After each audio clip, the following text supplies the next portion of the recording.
안녕하세요. 책한민국입니다. 오늘 소개할 책은 행복도 선택이다. 지은이는 아주대 심리학과 명예교수 이민규, 출판사는 더난 콘텐츠 그룹입니다. 책값은 13,000원, 253쪽, 초판 일쇄는 2012년 10월 23일입니다. 본문을 읽겠습니다. 무슨 일을 하건 성공하고 행복한 사람들에게는 한 가지 공통점이 있다. 하나같이 긍정적이라는 것이다. 그들 역시 문제가 없는 것은 아니다. 하지만 그들은 어떤 상황에서든 긍정적인 점을 찾아낸다. 불행한 일을 반복해서 겪는 사람들은 대개 그 이유를 외부 환경에서 찾는다. 그러나 비슷한 상처를 입고도 더 행복한 삶을 살고 같은 일을 하면서도 남다른 성과를 내는 사람이 주변에 한 명이라도 있다면 생각을 바꿔야 한다. 행복과 불행은 우리가 마음대로 할 수 없는 외부 환경이 아니라 환경에 대한 우리들의 반응에 달려있기 때문이다. 좌절 상황에서도 부정적인 감정을 계속 유지할 것인지 말 것인지는 전적으로 우리의 선택에 달려있다. 과거에 겪은 어떤 사건으로 인해 심한 마음의 상처를 입을 수는 있다. 하지만 우리 스스로가 과거의 희생자가 되기로 선택하지 않는 한 우리는 더 이상 과거의 희생자가 아니다. 불행한 과거는 지울 수도 없고 바꿀 수도 없다. 하지만 과거의 희생자로 남아있을지 아닐지의 여부는 얼마든지 우리 자신이 선택할 수 있다. 고통은 불가피하지만 불행은 선택이다. 우리가 아무리 많은 것을 갖고 있더라도 가진 것을 외면하고 부족한 부분에만 초점을 맞춘다면 결코 만족할 수 없다. 부정적인 느낌이 드는 것은 부정적인 것에 초점을 맞추기 때문이며 부정적인 것에 초점을 맞춘다는 것은 부정적인 생각을 선택하기 때문이다. 날씨가 우리의 기분에 영향을 미친다면 날씨가 안 좋은 날에는 모든 사람의 기분이 똑같이 엉망이 되어야 한다. 하지만 비가 내리는 것을 보고 우울해진다면 그건 비 때문이 아니다. 우리가 비를 보고 우울한 생각을 하기 때문이다. 부정적인 감정에서 벗어나는 것은 간단하다. 부정적으로 생각하기를 멈추고 긍정적으로 생각하기를 선택하면 된다. 불행이 선택이라면 행복도 선택이다. 행복하기를 선택하건 불행하기를 선택하건 선택에 대한 책임은 전적으로 우리 자신에게 있다. 우리가 긍정적으로 생각하기를 선택한다면 우리의 행동이 달라질 것이고 행동이 달라지면 세상의 반응도 달라질 것이다. 말이 씨가 된다는 속담이 있다. 평소에 사용하는 말이 우리의 인생을 결정한다. 한 연구에 따르면 미국 교도소에 폭력 혐의로 수감된 재소자들 대부분이 감정을 표현하는 어휘력에 문제가 있다고 한다. 감정과 관련된 그들의 어휘력은 매우 한정되어 있고 평소에 사용하는 단어도 대부분 매우 난폭한 단어들이라고 한다. 예를 들어 길을 가다 누군가와 부딪혔다고 하자. 보통 사람들은 죄송합니다라고 먼저 말할 것이며 기분이 좀 언짢은 경우에는 조심 좀 하시죠 정도에 그칠 것이다. 하지만 재소자들은 완전히 다른 태도를 보인다. 뭐야 이거 날 쳤어? 정말 열 제대로 받네. 너 한번 죽어볼래? 하며 덤빈다는 것이다. 말을 입 밖으로 내뱉는 순간 그 말은 다시 자신의 귀를 통해 뇌로 전달된다. 이 말을 들은 뇌는 열받는데 왜 더 화를 내지 않느냐고 우리 몸에 호통을 친다. 그로 인해 더 열을 받게 되고 점점 더 격분하게 된다. 운명을 바꾸고 싶다면 자신이 사용하는 말을 신중하게 선택해야 한다. 1932년 미국에서 180명의 젊은 여성들이 수녀로 첫 발을 내디뎠다. 그 감격적인 순간에 그들은 자신의 삶을 소개하는 간증문을 썼다. 수녀들이 쓴 글은 70년이 지난 후에 심리학자들의 손에 넘겨졌고 연구자들은 거기에 쓰인 문장 속에 긍정적인 정서를 나타내는 단어들이 얼마나 많이 포함되어 있는지 조사했다. 어떤 수녀들은 매우 행복한, 정말로 기쁜과 같은 긍정적인 단어를 매우 많이 기재한 반면 어떤 수녀들은 이런 긍정적인 단어를 거의 쓰지 않았다.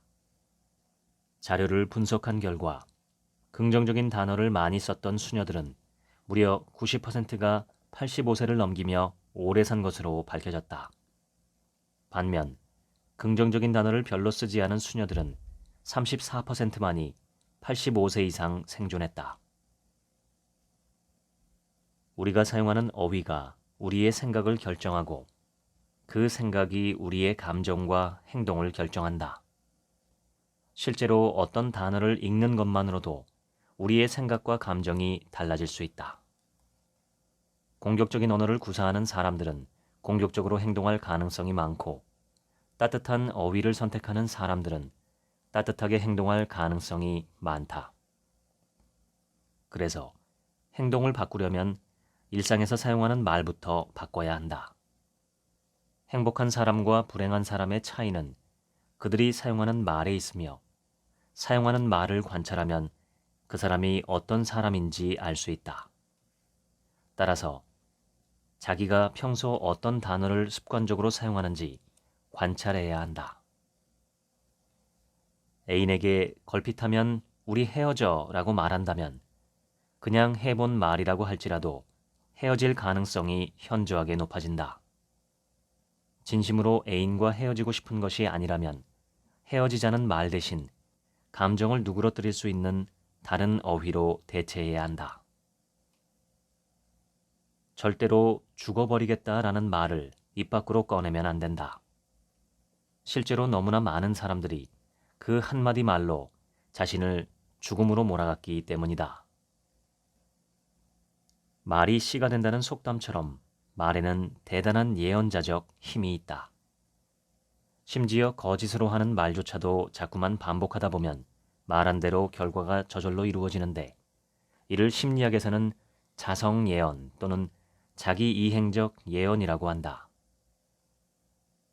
어떤 사람은 혼자 중얼거릴 때조차도 자신을 믿고 격려하는 어휘를 선택한다. 반대로 어떤 사람은 자기도 모르게 자기를 비하하고 의심하는 어휘를 선택한다. 다른 사람을 향한 말이건 혼자 중얼거리는 말이건 그 사람이 사용하는 언어가 한 사람의 삶을 결정한다. 나는 그동안의 상담 경험을 통해 현재 우울증이더라도 긍정적인 언어 습관을 가진 사람은 조만간 우울증에서 벗어날 확률이 매우 높다는 사실을 수도 없이 확인했다. 짜증나는 사람들과 일한다고 투덜거리게 되면 정말로 짜증나는 일들이 일어난다. 일이 재미없다고 반복해서 말하게 되면 하는 일마다 점점 더 지겨워진다. 우리 안에는 항상 서로 대립되는 두 개의 자아가 대화를 주고받는다. 부지런한 자아와 게으른 자아, 선한 자아와 악한 자아, 적극적인 자아와 소극적인 자아.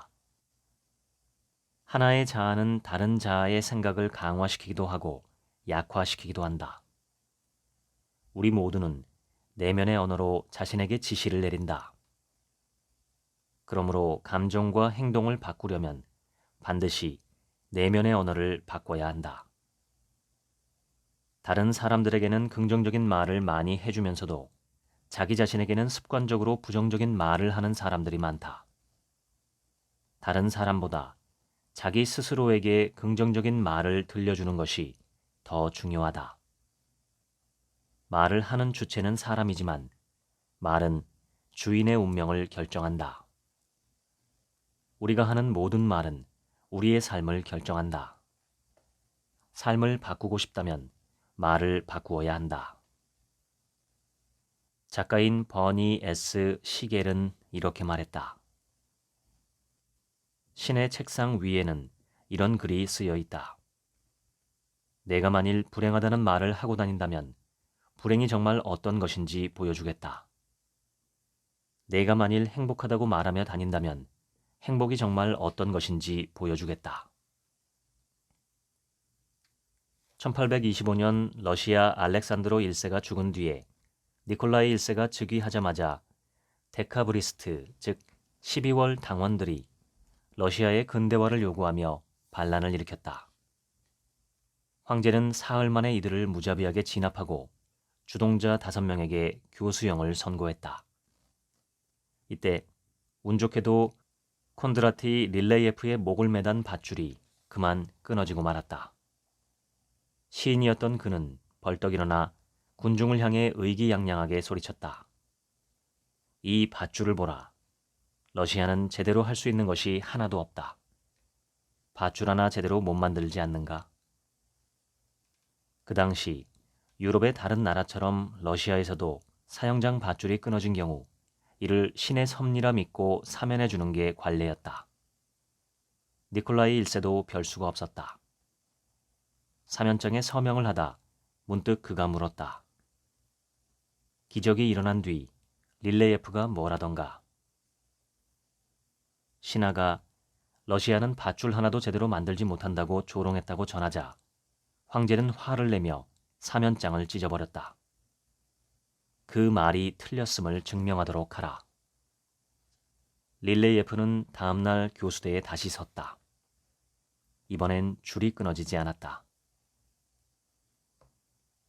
더 이상 볼 일이 없을 거라 생각될 때가 있다. 내키는 대로 내뱉어도 될 거라 생각될 때가 있다. 그때 그 한마디를 조심해야 한다. 누군가를 의심하다 보면 점점 더 의심스럽게 되고 미워하면 점점 더 미워진다. 상대방을 바라볼 때 자신의 생각을 지지하는 증거만을 선택적으로 수집해서 실제로 상대방이 그렇다고 믿게 되는 현상을 심리학에서는 확증적 편향 현상이라고 한다. 다른 사람들을 의심하고 그들이 자기에게 뭔가 해를 끼칠 것이라는 생각을 갖고 있는 사람이 있다고 치자. 이 사람은 지하철을 탈 때나 사무실에 있을 때나 항상 주변의 눈치를 살필 것이다. 눈치를 살피고 다른 사람이 자신의 의견과 조금만 다른 태도를 보여도 무시한다고 화를 내거나 경계하는 이 사람을 동료들은 점차 멀리하기 시작할 것이다. 결국 이 사람은 자기가 생각했던 대로 사람들이 자기를 싫어하며 그들을 믿을 수 없다고 결론을 내리게 될 것이다. 그러면 정말로 사람들이 자기에게 해를 끼치려 한다고 생각할 수밖에 없는 일들이 벌어질 것이다. 반면 인간이란 근본적으로 선하기 때문에 사귀어 보면 다 좋은 면이 있다고 믿는 사람을 예로 들어보자. 이 사람 역시 때론 자기를 못마땅하게 생각하는 사람과 부딪히게 될 것이다. 그는 상대방이 뭔가 다른 이유로 언짢은 일이 있었기 때문에 그럴 것이라고 생각한다. 상대방이 보여주는 불쾌한 태도를 별로 대수롭지 않게 생각하고 여전히 부드럽게 대하게 된다.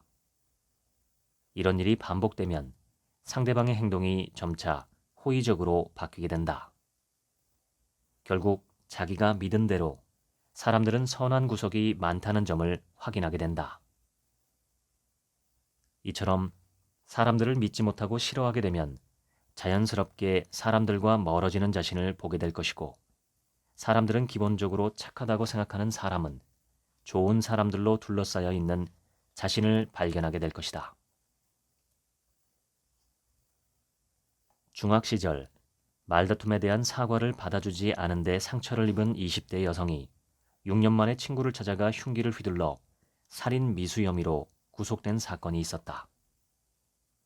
중학교 때의 일을 곱씹고 곱씹으며 6년 동안이나 우울증에 시달렸던 그녀는 대학 입시 실패와 우울증 등 모든 게 그 친구 때문에 생긴 것 같아서 그런 일을 저질렀다고 말했다. 상담을 하다 보면 기분 좋은 일들은 금방 잊어버리면서도 한순간의 불쾌한 말은 몇 년이 지나도록 곱씹어 생각하기 때문에 우울증에서 벗어나지 못하는 사람들을 의외로 많이 만난다. 사랑하는 사람과 헤어졌다고 해서, 시험이나 사업에 실패했다고 해서, 또 실직자라고 해서 모두가 절망하는 것은 아니다. 누가 봐도 좌절할 수밖에 없는 상황에서도 행복하게 살아가는 사람이 있다. 반면 남부러울 것이 없어 보이는 환경에서도 절망에 빠져 괴로워하는 사람도 있다. 자기와 세상을 부정적으로 해석하고 부정적으로 평가하기 때문이다.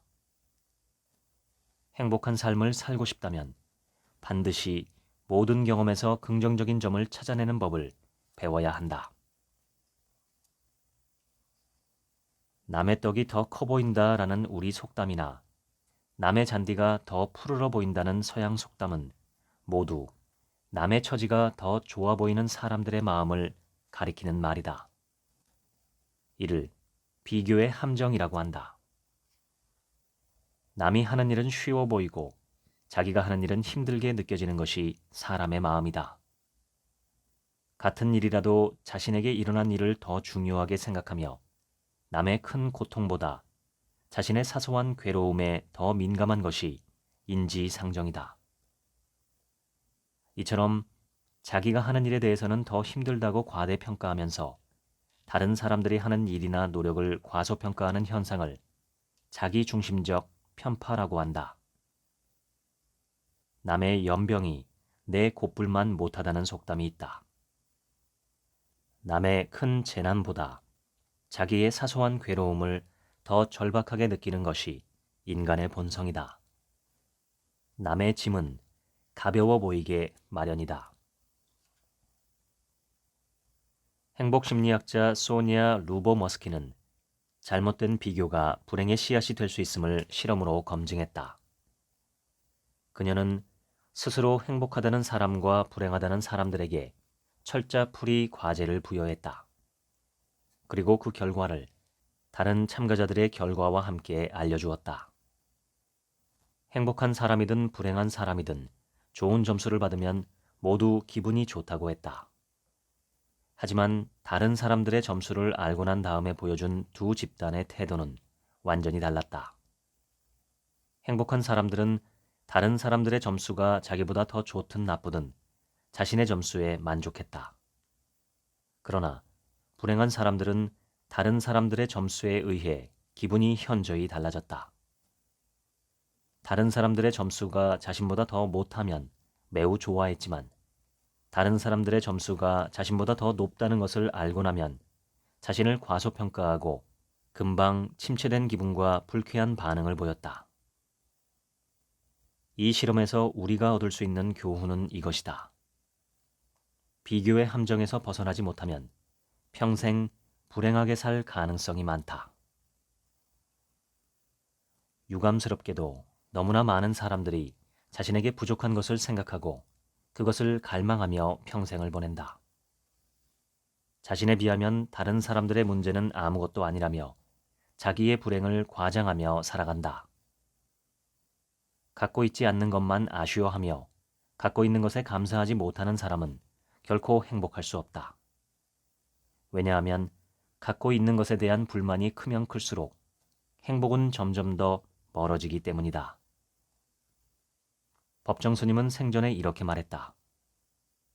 행복의 비결은 필요한 것을 얼마나 갖고 있는가가 아니라 불필요한 것에서 얼마나 자유로워져 있는가에 있다. 어떤 상황에서도 위에 견주면 모자라고 아래에 견주면 남는다. 일체유심조라는 말이 있듯이 행복을 찾는 오묘한 방법은 언제나 내 안에 있다. 긍정심리학의 최고 권위자 마틴 셀리그만 박사는 어느 날 메트로폴리탄 생명보험 회사의 사장으로부터 한 가지 부탁을 받았다. 유능한 세일즈맨을 선발할 수 있는 방법을 찾아달라는 것이었다. 매년 6만 명 정도의 지원자 중에서 5천 명 정도의 신입사원을 선발하는데 무려 절반 이상이 1년 이내에 회사를 그만둔다고 했다. 그리고 4년이 지나면 80%가 중도 탈락하기 때문에 매년 7,500만 달러 정도의 비용이 허비된다는 것이다. 셀리그만은 직원들을 체계적으로 관찰하기 시작했다. 관찰 결과 성공한 세일즈맨과 실패한 세일즈맨들 간에는 결정적인 차이가 한 가지 있었다. 성공한 직원들은 낙관적이었으며 실패하는 사람들은 비관적이었다. 특히 고객들에게 보험 가입을 권유했다가 거절당했을 때의 태도가 완전히 달랐다. 셀리그만은 보험회사 직원들이 혼자서 속으로 중얼거리는 자기 말 방식이 매우 다르다는 사실을 확인했다. 성과가 뛰어난 직원들은 거절당하고 난 뒤 대개 이렇게 속으로 중얼거린다. 이 사람은 너무 바빠. 이 사람은 이미 다른 보험에 가입했지만 부분 보험일 거야. 저녁 식사 중에 전화를 걸었나 봐. 그러나 비관적인 사람들은 달랐다. 그들은 이런 식으로 중얼거린다. 난 안 되나 봐. 난 재주가 없나 봐. 이러다간 밥값도 제대로 못하겠어.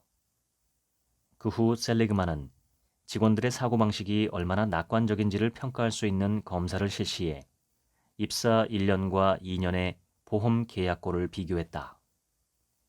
입사 후 2년째에는 낙관적인 사원들이 그렇지 않은 사원에 비해 무려 638%나 더 많은 계약 실적을 올린 것으로 나타났다. 낙관적인 사람들과 비관적인 사람들은 나쁜 일을 겪고 난 후 그 원인을 찾아야 할 때 다음 세 가지 차원에서 차이를 보인다. 첫째, 원인의 지속성을 판단하는 것이 다르다. 비관적인 사람들은 실패했을 때의 원인이 계속 지속될 것이라고 믿는데 반해 낙관적인 사람들은 일시적이라고 믿는 경향이 있다. 예컨대 상사로부터 질책을 당하면 비관적인 사람들은 쉽게 바꿀 수 없는 그 사람의 성격 때문이라고 생각한다. 그러나 낙관적인 사람들은 상사의 기분이 그날따라 나빴기 때문이라고 생각한다. 둘째, 원인의 전반성 정도를 평가하는 것이 다르다. 전반성은 공간적인 개념이다. 예컨대 데이트를 신청했는데 거절을 당했다고 치자. 비관적인 사람들은 한 여자에게 거절을 당하고 나면 세상의 모든 여자들이 자기를 싫어할 것이라고 생각하는 반면 낙관적인 사람들은 거절한 그 여자를 제외한 다른 여자들은 그렇지 않을 수도 있다고 생각한다. 셋째, 원인의 개인화 정도가 다르다. 문제가 발생하면 비관적인 사람들은 그 원인을 내부에서 찾고 낙관적인 사람들은 외부에서 찾는다. 예컨대 사람들 앞에서 발표할 때 긴장을 심하게 했다고 치자. 비관적인 사람들은 자신이 너무 발표력이 없고 무능하다는 등 모든 게 자신에게 문제가 있기 때문이라고 생각한다.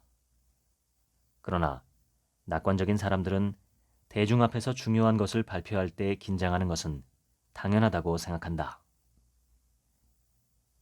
자기 스스로 상황을 통제할 수 없을 때는 스트레스가 가중되고 자기 스스로 통제할 수 있을 때는 스트레스가 감소되는 현상을 심리학에서는 통제감의 효과라고 한다. 심리학자 기어와 마이셀은 기발한 아이디어로 상황 통제에 대한 신념이 스트레스를 매우 효과적으로 감소시킬 수 있다는 사실을 증명했다. 그들은 우선 한 집단의 대학생들에게 사고를 당해 참혹하게 죽은 사람의 시신을 사진으로 보여주었다. 그러고는 그것을 더 이상 보고 싶지 않으면 언제든지 버튼을 눌러 실험을 중단할 수 있다고 말해주었다. 다른 집단에게는 실험에 참여하기로 동의했기 때문에 실험이 끝날 때까지 의무적으로 그 사진들을 봐야 한다고 말해주었다. 두 집단이 사진을 보는 동안 피부 전기 저항 등을 측정해 그들이 받는 스트레스 정도를 검사했다. 결과는 상반된 모습으로 나타났다. 의무적으로 끝까지 사진을 봐야 한다고 믿었던 학생들은 심한 스트레스를 받았다. 하지만 원치 않으면 언제든지 실험을 그만둘 수 있다고 믿었던 학생들은 별로 스트레스를 받지 않았다. 실험 중단 여부를 스스로 결정할 수 있다는 믿음, 즉 통제감에 대한 신념 여부가 스트레스 정도를 좌우하기 때문이다. 똑같은 일을 하면서도 내 마음대로 할 수 없는 상황에서는 스트레스를 더 받는다. 그러나 통제가 가능하다고 믿게 되면 스트레스가 줄어든다. 심지어는 쥐 같은 동물의 경우도 상황에 대한 통제감을 갖게 되면 스트레스를 적게 받을 뿐 아니라 암에 대한 저항력도 높아진다는 연구 결과가 있다. 심리학자 엘렌 랭거와 주디스 로디는 양로원의 노인들을 대상으로 자기의 일을 스스로 선택하고 결정하는 통제감이 노인들의 수명에 미치는 영향을 실험으로 확인했다. 한 조건의 노인들에게는 그들이 원하는 것을 스스로 결정하게 했다. 원하는 음식을 만들어 먹을 수도 있고 원하는 영화를 골라서 볼 수도 있으며 키우고 싶은 화초가 있으면 키울 수도 있게 했다. 다른 조건의 노인들은 똑같은 시설에 거주하지만 선택권에 있어서는 많은 제약을 두었다. 정해진 메뉴의 식사를 해야 하며 영화 관람도 정해진 날에 직원들이 선정한 것만 보게 했다. 화초 관리도 간호사가 해주었다. 18개월 동안 관찰한 결과 스스로 선택하고 자기 삶을 통제했던 노인들은 그렇지 못한 노인들에 비해 훨씬 더 행복하고 건강한 상태로 살아가고 있었다. 뿐만 아니라 생존자도 훨씬 많은 것으로 나타났다. 스스로 선택하고 결정할 수 있었던 집단의 경우 18개월 후 사망자는 15%에 불과했다. 그러나 통제력을 행사하지 못하고 직원들의 보호만 받고 살았던 집단의 경우 전체 인원의 30%가 사망해 실험 집단 사망자의 2배나 되었다. 우리는 어떤 상황이 우리를 불행하게 만든다고 믿지만 사실은 그렇지 않다. 어떤 사람 때문에 화가 난다면 그건 그 일에 대한 내 생각 때문이다. 시도 때도 없이 화를 내는 사람들이 있다. 왜 그럴까? 화를 낼 수밖에 없는 이유를 찾아내 화내기를 선택했기 때문이다. 화내는 버릇을 고치고 싶다면 화를 낼 수밖에 없는 이유를 찾는 대신 화를 내지 말아야 할 이유를 찾아야 한다. 그리고 화를 내지 않기를 선택하면 된다. 모든 것은 자신이 선택하는 것이다. 옷 입는 순서, 인사를 할 것인지 무시할지, 이 책을 계속 읽을지 말지를 선택할 수 있다. 우리는 자신의 정신세계도 통제할 수 있다. 내 머릿속의 생각을 선택하는 데는 어느 누구의 도움도 필요 없다. 모든 것은 우리 자신의 선택에 달려 있다. 사장이 아무리 흥분한다고 해도 그에 대한 반응을 선택하는 것은 우리의 몫이다. 자신의 삶을 끝까지 책임지고 싶다면 자신의 행동과 생각을 스스로 선택해야 한다. 인간은 누구나 자신이 자기 삶의 주인이 되어 자신의 삶을 통제할 수 있을 때 행복을 느낀다.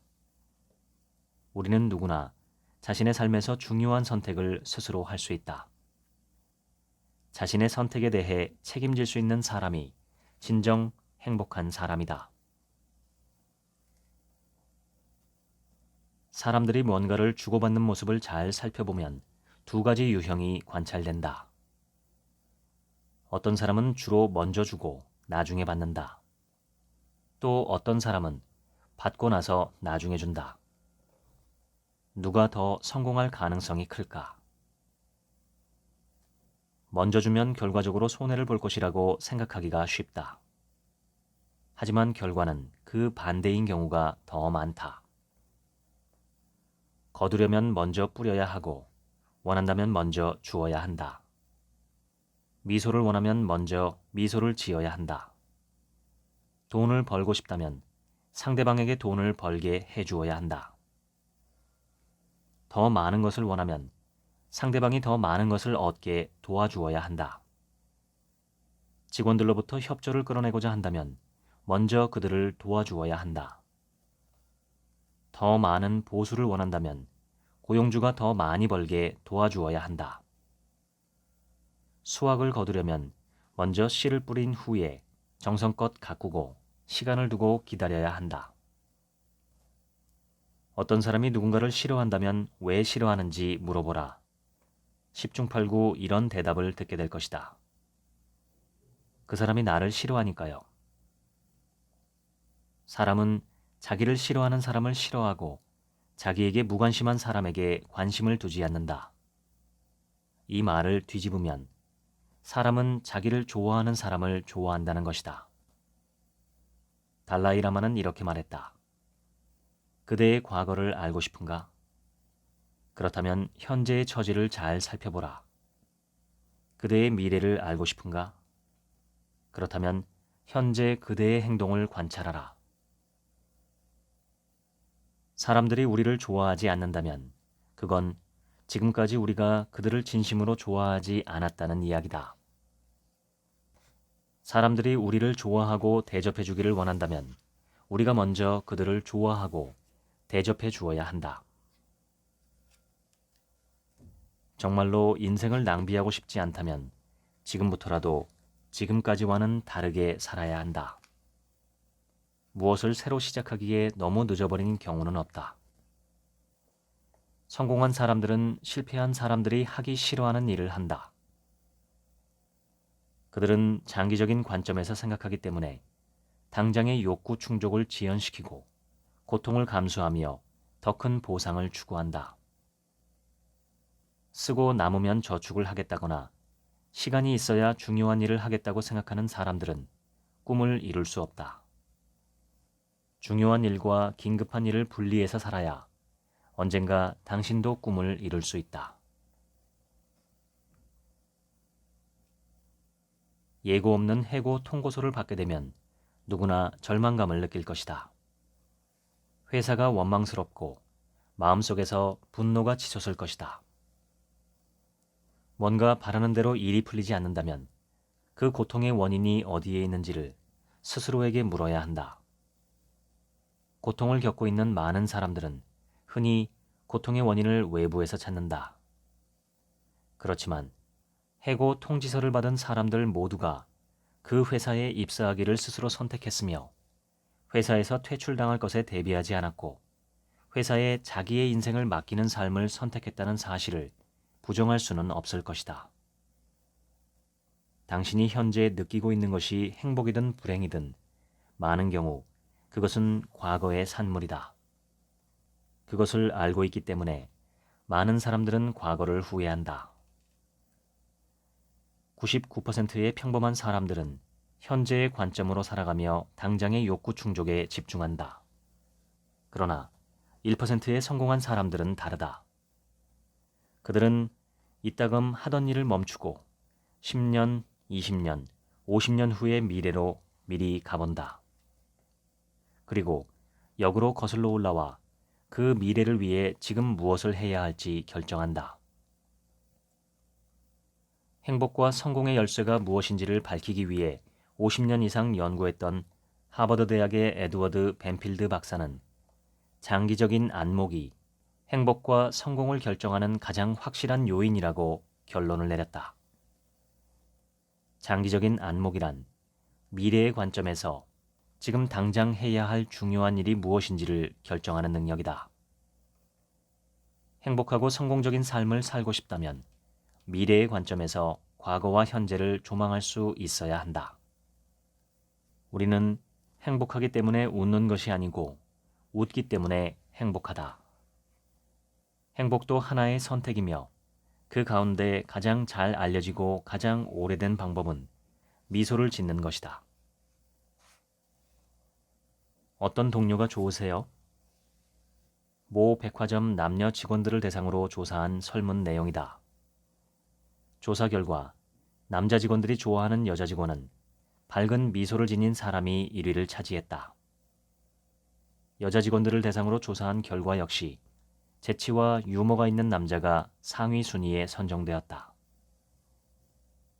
인간과 가장 가까운 친척인 침팬지도 인간처럼 웃거나 미소를 짓지는 못한다.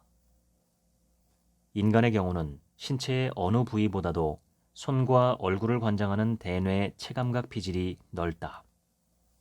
이 부위의 기능이 정교하게 발달되어 있다는 말이다. 돼지의 경우는 코, 박쥐의 경우는 귀를 관장하는 체감각 피질의 크기가 매우 크다.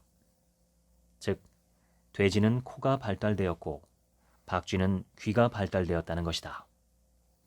인간은 어떤 동물보다도 손놀림이 정교하며 언어를 구사할 줄 아는 능력을 지니고 있다.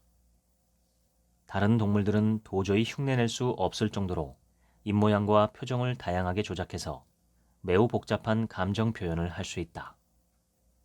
인간과 동물이 다른 가장 큰 차이라고 할 수 있다. 감정과 표정 간의 관계는 일방적인 관계가 아니다. 기분이 달라지면 얼굴 표정이 변하고 그와 반대로 얼굴 표정이 달라지면 감정이 달라진다. 이처럼 얼굴 표정에 따라 감정 상태가 달라진다는 심리학 이론을 안면 피드백 이론이라고 한다. 미소를 짓고 인사를 하는 것은 상대방에게 나는 당신에게 적대적인 감정이 없으며 당신과 우호적인 관계를 유지하고 싶습니다 라는 신호로 전달된다. 유머야말로 현대 정신건강의 가장 위대한 발명이다. 1990년 노벨 문학상을 수상한 멕시코 시인 옥타비오 파스의 말이다. 정신분석학자 프로이트는 웃음과 유머가 억압된 적대감을 해롭지 않은 방식으로 정화시키기 때문에 심리적 긴장을 완화시키는 기능을 갖고 있다고 주장했다. 또한 프로이트는 유머야말로 인간이 가지고 있는 가장 우아한 방어 기제 중 하나라고 주장했다. 웃음과 유머는 창의성도 증진시킨다.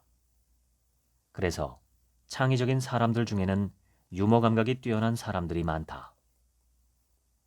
유머 감각이 부족하다고 너무 실망할 필요는 없다. 웃기지 못하면 웃는 쪽을 선택하면 된다. 사람들은 유머가 있는 사람보다 자기를 보고 잘 웃어주는 사람을 더 좋아한다. 특히 남자들은 웃기는 여자보다 잘 웃는 여자를 훨씬 더 좋아한다. 사람들은 왜 잘 웃는 사람들을 좋아할까? 누군가 자기를 보고 웃는다는 것은 그 사람이 자기를 좋아한다는 것을 의미하고 사람들은 자기를 좋아하는 사람을 좋아하기 때문이다. 즐겁기 때문에 휘파람을 불 수도 있지만 휘파람을 불기 때문에 즐거워질 수도 있다. 슬퍼서 우는 것이 아니라 울기 때문에 슬퍼지는 것이고 만족스럽지 못하기 때문에 투덜거리는 것이 아니라 투덜거리기 때문에 삶이 불만족스러워지는 것이다. 우리는 우리의 표정을 선택함으로써 우리의 감정을 얼마든지 바꿀 수 있다. 억지로라도 웃으면 기분이 좋아진다. 행복한 사람들은 웃을 일이 없을 때도 웃는다. 그리하여 웃을 일을 만들어낸다. 미소와 감정은 의도적으로 선택하고 연습해야 하는 기술이며 감정은 창조하는 것이다. 성공의 유일한 비결은 타인의 관점을 잘 포착해서 그들의 입장에서 사물을 바라볼 수 있는 재능, 바로 그것이다. 헨리 포드. 어느 날 초원을 거닐던 사자와 소가 사랑에 빠져 결혼했다. 소는 최선을 다해 날마다 맛있는 풀을 사자에게 대접했고 사자 역시 최선을 다해서 살코기를 소에게 대접했다. 사자도 소도 괴로웠지만 서로가 상대방을 배려해서 하는 행동임을 알고 참았다. 하지만 어느 순간 도저히 참을 수가 없게 된 소와 사자는 결국 헤어진다. 헤어지며 서로에게 한 말은 이랬다. 나는 최선을 다했어. 사람들 사이에서 일어나는 대부분의 갈등은 의견이 다르기 때문에 일어나며 의견 충돌은 서로 다른 것을 인정하지 못하기 때문에 일어난다. 다른 사람의 마음을 공감할 수 있는 능력은 사람들과 친밀한 관계를 유지하기 위해서뿐만 아니라 삶의 모든 영역에서 그 어떤 것보다 중요한 능력이다. 공감이란 다른 사람의 감정, 신념, 태도를 정확하게 포착하고 정확하게 전달할 수 있는 능력을 말한다. 공감 능력이란 상대방의 감정을 정확하게 포착하는 것뿐만 아니라 그 느낌을 표현하는 것이 어떤 결과를 초래할지 판단할 수 있는 능력까지 포함한다. 이야기를 해야 할 때와 안 해야 할 때, 나서야 할 때와 나서지 말아야 할 때를 모르는 건 역시 상대방의 감정을 제대로 읽지 못하기 때문이다. 사사건건 주변 사람들과 부딪히는 사람들이 있다. 그들은 대개 주변 사람들 모두가 왜 자기를 싫어하는지를 잘 모른다. 공감 능력이 떨어지기 때문이다. 내가 뭐 틀린 말 했어? 틀리지 않는 말이라고 상대방의 입장을 고려하지 않고 아무렇게나 내키는 대로 말하는 사람이라면 프랑스의 이 속담을 명심해야 한다. 진실만큼 마음에 거슬리는 것은 없다. 상대방의 기분을 언짢게 하는 농담을 하는 사람, 자기 말에 취해 남들이 자기가 하는 말을 얼마나 지겨워하는지도 모르는 사람, 상대방이 원하지 않는데도 너무 가까이 다가가거나 신체적인 접촉을 하는 사람, 친하지도 않은데 프라이버시에 관련된 질문을 하는 사람, 화나게 만들어 놓고도 화났어? 라고 묻는 사람들이 있다. 이 모두 공감 능력이 부족하기 때문이다. 누군가와 친하게 지내고 싶다면 그가 좋아하는 일을 해주어야 한다. 그러나 훨씬 더 중요한 것이 있다. 그가 싫어하는 것을 하지 말아야 한다는 것이다. 긍정적인 10마디보다 부정적인 한마디 말이 우리의 감정에 훨씬 더 강력한 영향을 미친다. 열광하는 수많은 팬들의 환호보다 한두 명의 악플에 우울해진다는 연예인들도 많고, 관계가 나쁜 한 사람 때문에 회사를 떠나기로 결심하는 사람도 의외로 많다. 조건반사 실험에서 개가 종소리만 듣고 침을 흘리게 하려면 몇 번이나 실험을 해야 할까? 수십 번을 반복해야 한다. 그런데 종소리를 듣고 침을 흘리는 대신 공포 반응을 일으키게 하려면 몇 번의 실험이 필요할까? 딱 한 번이면 된다. 종소리를 들려주고 강한 전기 충격을 주면 개는 단 한 번의 처치로 즉각 공포 반응을 학습한다.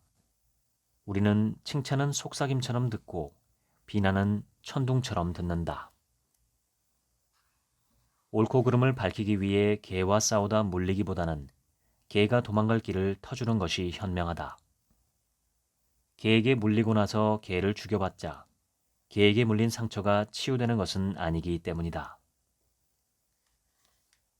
우리가 하는 모든 생각과 행동은 우리의 선택이다. 현재의 당신은 지금껏 당신이 결정한 모든 선택의 총합이고, 미래의 당신은 지금부터 당신이 하게 될 선택의 총합이다. 그러므로 미래를 바꾸고 싶다면 지금까지와는 다른 선택을 해야 한다.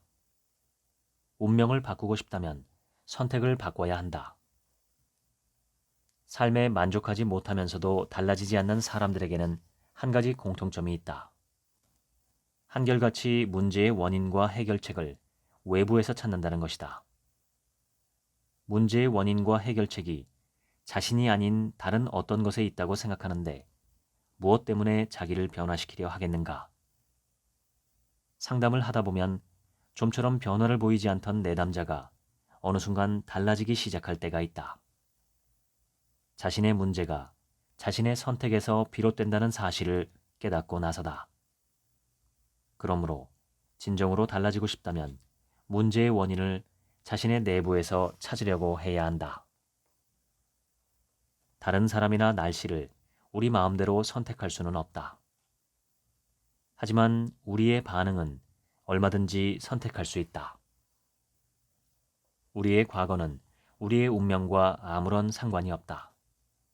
우리의 운명은 우리가 선택한 생각과 반응의 결과일 뿐이다. 내담자들을 상담하다 보면 의외로 많은 사람들이 불행을 스스로 선택한다는 사실에 놀라곤 한다. 하지만 정작 당사자들은 그 사실을 잘 모른다. 불행이 선택이라면 행복 역시 얼마든지 선택할 수 있다. 행복한 삶을 살고 싶다면 어떤 일에서든 긍정적인 의미를 찾아내는 법을 배워야 한다. 지금까지 행복도 선택이다 읽어드렸습니다. 지금부터는 제 얘기입니다. 제 생각에 행복하기 위한 첫 번째 조건은 자기 자신을 아는 것입니다. 식당에 가서 밥을 먹는데 내가 어떤 음식을 좋아하고 싫어하는지를 나 스스로가 잘 모른다면 얼마나 당황스러울까요?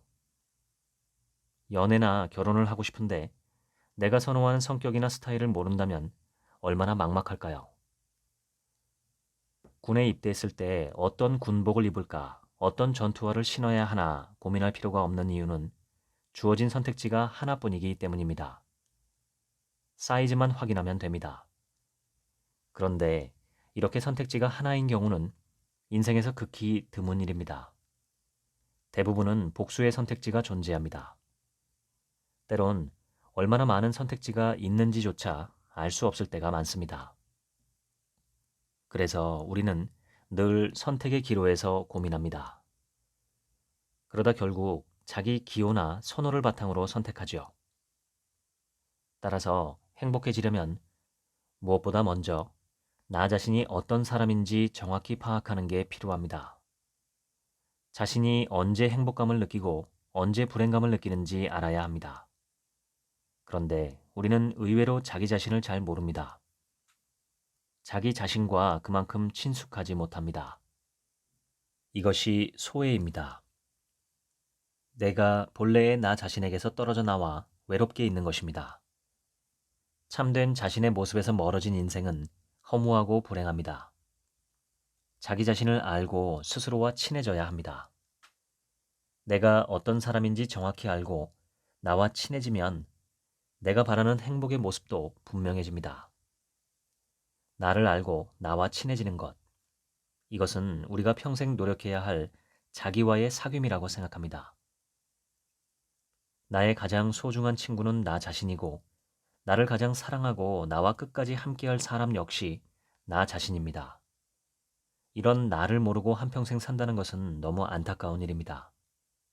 자기 자신과 친하지 않은 사람은 세상에서 가장 외로운 사람입니다. 나 자신을 알고 난 이후에야 진짜 행복과 불행을 논할 수 있습니다. 나를 모르면 행복과 불행도 판단할 수 없습니다. 나를 알고 나와 친해지는 것, 이것은 인생의 숙제이며 행복의 제1 조건입니다.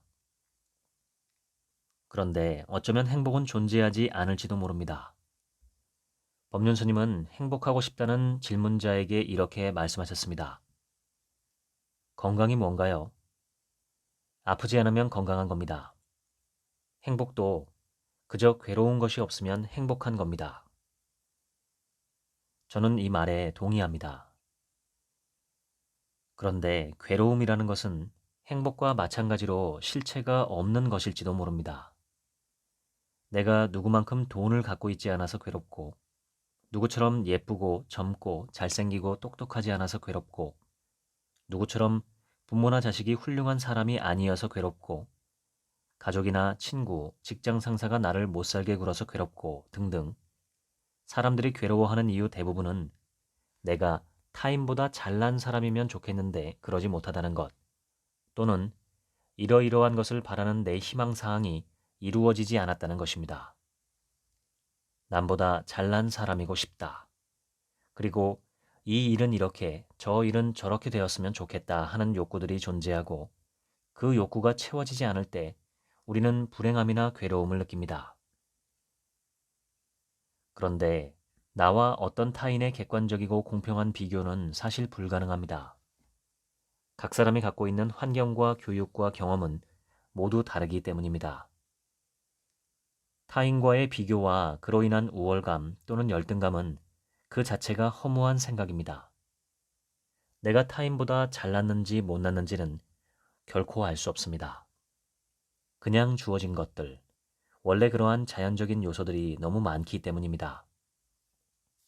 가령 우사인 볼트와 책한민국이 100m 달리기 시합을 하면 어떨까요? 제가 이길 확률은 0에 가깝습니다. 그러면 제가 우사인 볼트보다 열등한 것일까요?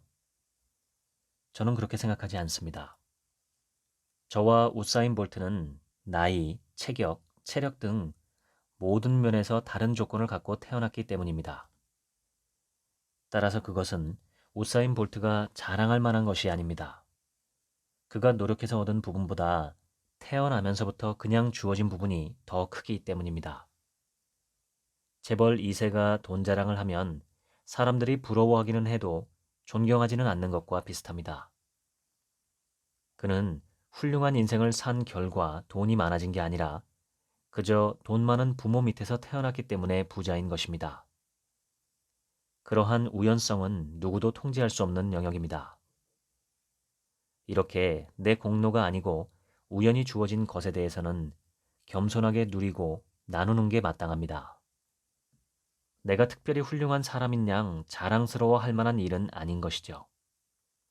마찬가지로 언뜻 보기에 남보다 열등해 보이는 나의 모습도 내가 부끄러워해야 할 점은 아닙니다. 남과 다른 것이 그냥 내게 주어진 것뿐입니다.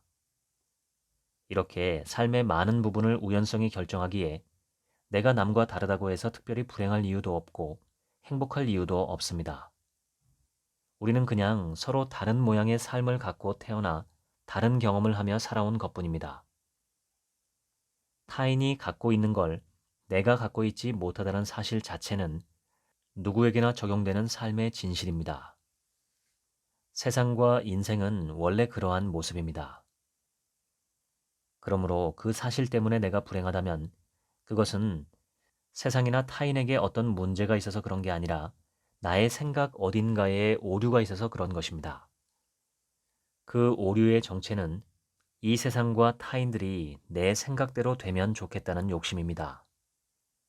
그런데 세상과 타인은 절대 내 뜻대로 되지 않습니다.